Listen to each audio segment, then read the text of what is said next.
I am no more a politician, I'm a statesman, both internally and externally.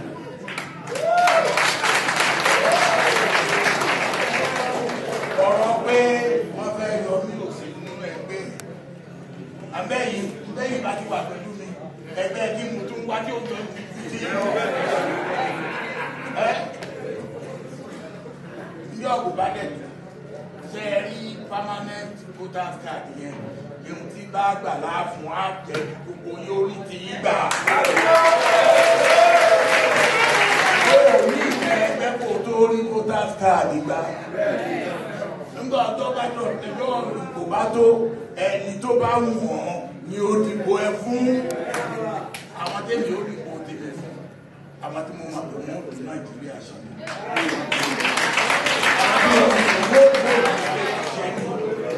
Èmi ò ní ìbò tèmi fún sunsun.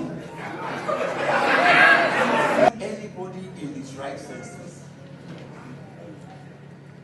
talk of interim government in a constitutional setting. Where is it in our constitution? But some of them are working for it. God will not allow it. Yeah.